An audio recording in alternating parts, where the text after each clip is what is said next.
Once upon a time, there was a young woman of royal blood, born too close to the throne and who loved too boldly for her queen's liking. They called her Lady Katherine Grey, granddaughter of Mary Tudor, but her story echoes another's you might know.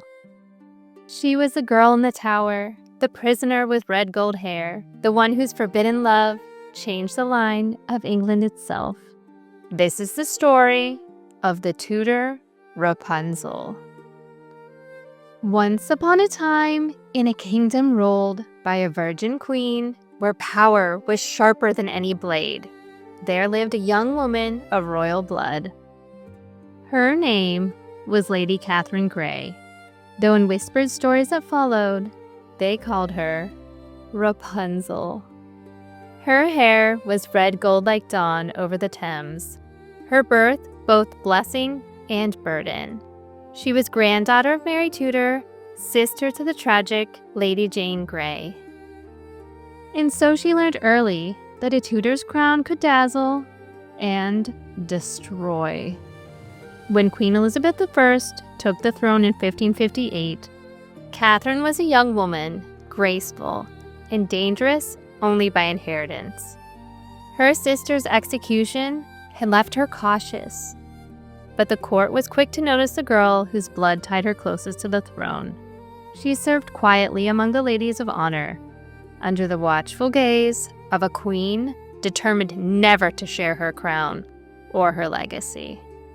At court, she met Edward Seymour, Earl of Hertford, nephew of the late Queen Jane Seymour. He was young, noble, and restless beneath the gilded restraint of Elizabeth's rule. Between them grew a secret attachment. Small gestures at first, a glance in the chapel, a folded letter. Each knew what the match risked. Marriage without the Queen's consent was treason. But in a world built on permission, they chose defiance. They wed quietly. And so the heart crossed a line parchment could not erase. And so a vow was made where witnesses were few, but heaven was listening. And so love, quiet, lawful to God, if not to a queen, took root. The truth revealed itself not through rumor, but through Catherine's swelling figure. When she was brought before the queen to explain, she trembled, yet refused to deny her marriage. Elizabeth's fury was legendary. Part insulted monarch, part betrayed sorceress. She commanded their imprisonment. Catherine was confined to the Tower of London, the same fortress that had held her sister before her. Edward was locked away in another room across the courtyard. For her, the rooms were small and cold. For him, the punishment was distance. So near, he could see the tower's windows glimmering at night. Yet he could never touch the hand that reached for him. It was in that narrow cell that Catherine gave birth to a son, Edward Seymour the Younger. The Queen called him illegitimate, denying both parents the comfort of legitimacy or freedom. But still, their love survived. At night, Edward would stand at his slit of sky and glimpse, across the courtyard, a faint flicker of candlelight and the red gold shimmer of Catherine's hair as she brushed it by the window. He could not see her face, but the sight was proof she endured.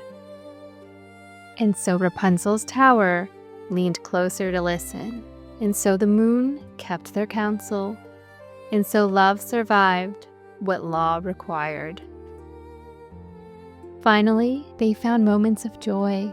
The lieutenant of the tower took pity on them and allowed secret meetings, kindness that history would punish him for. And so letters were passed between them, carried in sleeves and prayer books, and somehow, in that impossible captivity, Catherine conceived again.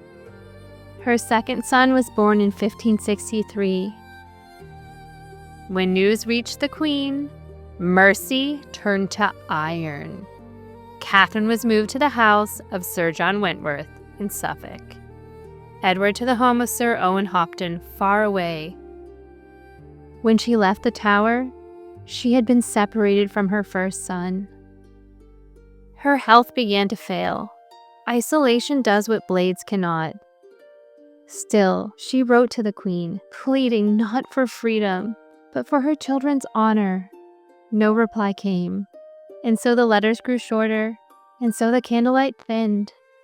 In 1568, still a young woman, Lady Katherine Grey, passed away, worn down by grief, confinement, illness, and heartbreak.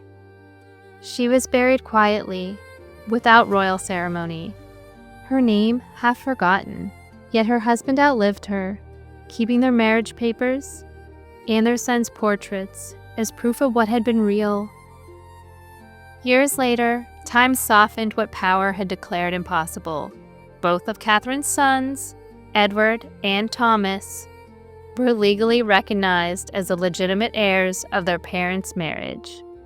Their blood, once condemned, was now restored to the royal line, acknowledged even in succession debates during the reign of King James.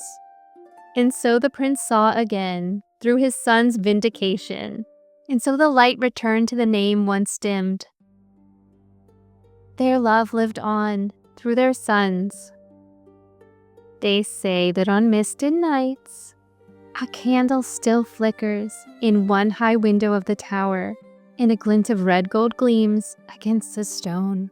Not a ghost, but a memory of a woman who loved where she was told not to, who gave England heirs it did not deserve, and whose quiet courage outlasted its iron walls.